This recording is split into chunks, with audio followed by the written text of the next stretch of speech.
திருப்பாவை 28வது நாள் பாசுரம். மார்கழி மாதத்தில் 28வது நாள் பாட வேண்டிய இந்த பாசுரம் ஆண்டாள் நாச்சியார் அருளியது. இன்றைய தினத்தில் ஆண்டாள் நாச்சியார் கண்ணனுடன் அழகாக பேசுவது போல அமைஞ்சிருக்கும். மேலும் தான் செய்த பாவை நோம்பினுடைய விளக்கத்தையும், அது மட்டும் இல்லாமல் தான் எவ்வாறு வாழ்ந்திருந்தோம், உங்களை எவ்வாறு அழைச்சிருந்தோம், ஆனால் எதுக்கும் எங்களுக்கு பயம் இல்லை, நான் தான் உன்னை அடைஞ்சிட்டேனே, உன்னுடைய அன்பு பெற்றுட்டேனே அப்படின்ற மாதிரி இந்த பாடல் முழுவதுமே இடம்பெற்றிருக்கும். இந்த பாடல் முழுவதும் நீங்கள் கேட்கும்போது இறைவன்கிட்ட நாம் செய்யும்போது அவரை நினச்சி சில பூஜை புனஸ்காரங்கள் விரதங்கள் மேற்கொள்ளும் போது அவருடைய கருணை எப்படி நமக்கு கிடைக்கும் அப்படின்றது இந்த பாடல் வழியாக நம்ம முழுசாக தெரிஞ்சுக்க முடியும்.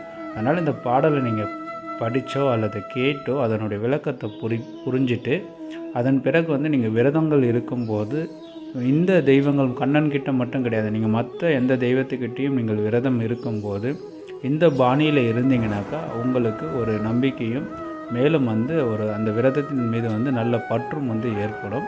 வாங்க பாடல் வரிக்குள்ளே போகலாம். திருப்பாவை 28. கறவைகள் பின் சென்று கானம் சேர்ந்துண்போம், அறிவொன்றும் இல்லாத ஆய குலத்து உன் தன்னை, பிறவி பெருந்தன்னை புண்ணியம் யாம் உடையோம், குறைவொன்றும் இல்லாத கோவிந்தா உன் தன்னோடு, உறவேல் நமக்கு இங்கு ஒழிக்க ஒழியாது, அறியாத பிள்ளைகளோம் அன்பினால் உன் தன்னை, சிறுபேர் அழைத்தனவும் சீறி அருளாதே, இறைவா நீ தாராய் பறையேலோர் எம்பாவாய் என்று 28வது பாசுரத்தை நிறைவு செய்கிறாங்க.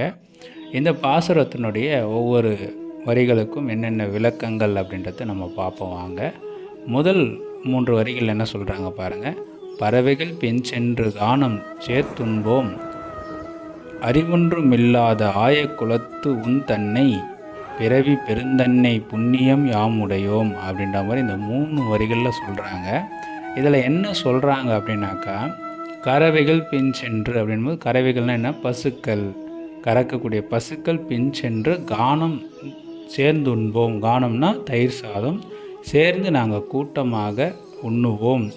அறிவொன்றும் இல்லாத ஆயக்குலத்து உன் தன்னை, அறிவில்லாத ஆயக்குலத்து பெண்களாகிய நாங்கள் எப்பவுமே அடியார்களாகப்பட்டவங்களும் ஞானம் பெற்றவங்களும் முற்றும் தெரிந்தவர்களும், அவையார் கூட என்ன சொல்லியிருப்பாங்க, கற்றது கைமண்ணளவு கல்லாதது உலகளவு அப்படின்ற மாதிரி சொல்லியிருப்பாங்க.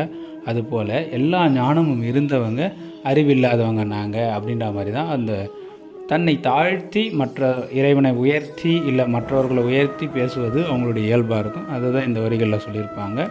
அறிவொன்றும் இல்லாத ஆயக்குலத்து உன் தன்னை, பிறவி பெருந்தன்னை புண்ணியம் யாமுடையோம் அப்படின்ற மாதிரி சொல்லியிருப்பாங்க. அப்படின்னா என்னன்னாக்கா, எதுவுமே இல்லாத நான் உங்களை போற்றி பாடணும், உங்களை வழிபாடு செஞ்சோம், அதனால் எங்களுக்கு ஒன்றும் பயம் இல்லை, நீ இருக்க இந்த அறிவில்லாதவங்களை இந்த இவங்களை எங்களை காக்கிறதுக்கு புண்ணியமாக இருந்து நீங்கள் என்னை வழி நடத்துறதுக்கு தயாராக இருக்க அப்படின்ற மாதிரி சொல்கிறாங்க.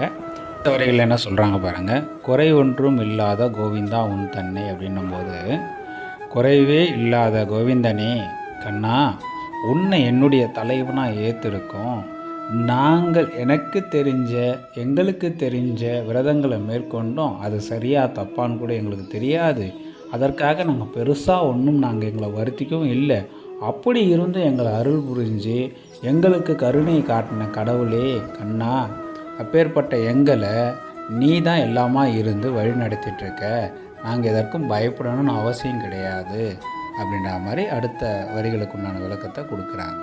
அடுத்த வரிகள் என்ன சொல்கிறாங்க, இப்போ சிறு பேர் அழைத்தனவும் சீறி அருளாதே, இறைவா நீ தாராய் பறையேலோர் எம்பாவாய் அப்படின்ற மாதிரிங்க. சிறு பேர் அழைத்தனவும் அப்படின்ற மாதிரி உன்னை சின்ன பேர் வச்சோ, கண்ணா, கோவிந்தா, குழந்தையே இப்படின்ற மாதிரிலாம் நாங்கள் ஏதாவது கூப்பிட்ருப்போம். அதெல்லாம் நீ பெருசாக எதுவும் மனசில் வச்சுக்காம, உன்னை கூப்பிட்டதில் நீ எந்த ஒரு இதுவும் இல்லாமல், அதுவும் இல்லாமல் எங்களுக்கு ஞானத்தையும் முக்தியும் தரத்துக்கு நீ தயாராக இருக்க, எங்களுக்கு வேறு என்ன வேண்டும் அப்படின்ற மாதிரி இந்த பாடலில் நிறைவு பண்ணுறாங்க.